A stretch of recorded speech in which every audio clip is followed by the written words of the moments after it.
ስራ ቦታ ላይ ጥሩ ተናጋሪ ለመሆን መጣር።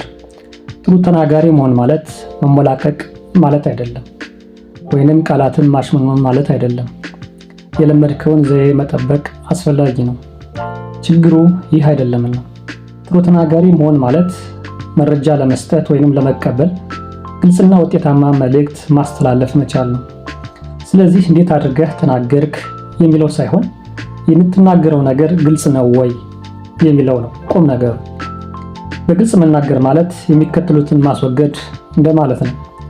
ማጉተምተም ወይንም ማጉረምረምን ማስወገድ። በማያሻማ መልኩ ሰዎች ላይሰሙህ ወይንም ላይረዱ ይችላሉ። ድምፅህን በጣም ዝቅ አድርገህ ማውራትን ማስወገድ ማለት ነው። ሰዎች እንዴት ይሰማል? የሙያ ቋንቋ ወይም ቃላትን በብዛት አትጠቀም።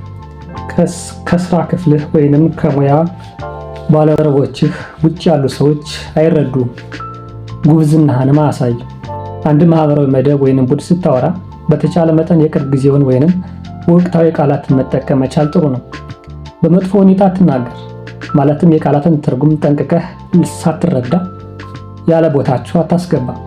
የቃላት ዕውቀቱ ከሌለህ የተለየ መጽሐፍትን ለማንበብ ጥረት አድርግ። ቃላትን አትቆራርጣቸው። ብዙዎቻችን ቃላትን ሳንጨርስ በንጥልጥል እንተዋቸዋለን።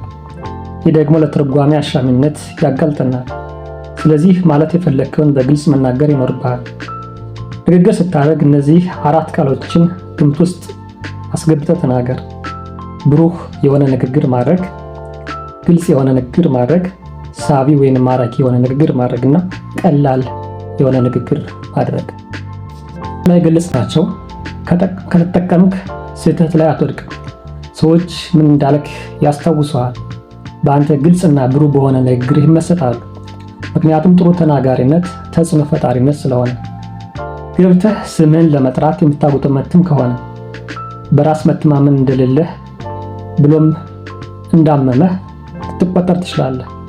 በፍጥነትም ትረሳለህ። ኩራት ባለው እርምጃ ተራምደህ ስምህን በግልጽና በራስ መተማመን ትጠራው። ማን ነው ይሄ ሰው? የትስ ነው የሚጓዘው? ምንስ ነው የሚፈልገው ማለታቸው አይቀርም። በግልጽ ተናገር።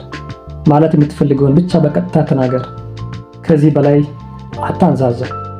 ጥሩ ተናጋሪ ለመሆን የሚያስችሉ የተወሰኑ መንገዶችን ለማቅረብ ልሞክር።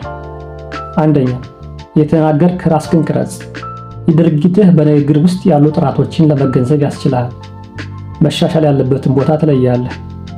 ነገር ግን ሐሳብን ለማዋቀር እንዲረዳህ ጽሑፎችን ብታዘጋጅ ከፍሬ ሐሳቡ ላለመውጣት ያግዛል፣ ይረዳል። የንግግርን ፍሰት ይኖረዋል። ሁለተኛ፣ ትንፋሽን ተቆጣጠር። ጥሩ ተናጋሪ ለመሆን ያተነፋፈስ መንገድ በጣም ጠቃሚ ጉዳይ ነው። ትንፋሽ ቁርጥ ቁርጥ የሚል ከሆነ ንግግርህም ቁርጥ ቁርጥ ይላል። የተስተካከለ ትንፋሽ ካለህ የንግግር ፍሰትም ይስተካከላል።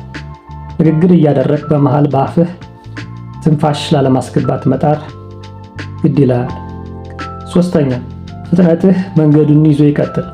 ከንግግር ተጽዕኖ ፈጣሪዎች ውስጥ አንዱ ግልጽነት ነው።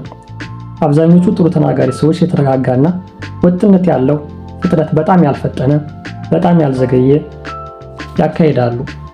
አራተኛ፣ የድምፅ ቅላጼንና የመሰማት አቅምን ግምት ውስጥ አስገባ። ሙያዊ የሆነ ቅላጼንና የመሰማት አቅሙ ታዳሚዎችን ሰቅዞ የመያዝ አቅሙ ከፍተኛ ነው። ይህንን ለማሻሻል ሌሎች ንግግሮች ማዳመጥ ተገቢ ነው። አምስተኛ፣ መሙያ ቃላት ላይ ጥንቃቄ አድርግ። ጥንቃቄ ብናደርግ መልካም ነው። ምክንያቱም የንግግሩን ፍሰት ይረብሽብናል፣ አንዳንዴም ታዳሚዎች ያሰለችብናል። በተለይ በጣም ጮሆ የሚያወራ ከሆነ ይህንን ለማጥፋት ንግግርን ትንሽ ገታ አድርገህ መቀጠል ያስፈልጋል። ስድስተኛ፣ አካላዊ ቋንቋ። የአይን ለአይን ግጥምጥሞችና አካላዊ ቋንቋዎችን መልእክቱን ለማስተላለፍ ልንጠቀምበት እንችላለን። ሰባተኛ፣ ንቁ አድማጭነት። ሌሎችን ስናዳምጥ የድምፅ ቃናቸውን፣ የቃላት ፍሰታቸውን፣ አካላዊ ቋንቋቸውን፣ ሙያዊ ቃላት አጠቃቀማቸውን ስለምንማር በደንብ አድርገን ማድመጥ መቻል አለብን። ስምንተኛ፣ ስትናገር ሞኖቶን አለመሆን። አንድ አይነት ድምፅ ብዙውን ጊዜ አሰልችና የማይስብ ነው። የንግግር ቴራፒ ባለሙያዎች እንደሚሉት ከሆነ ድምፀትን የተለያየ መሆን ንግግርህ ዳይናሚክ እንደሚሆን ያግዛል ይላሉ። አመሰግናለሁ።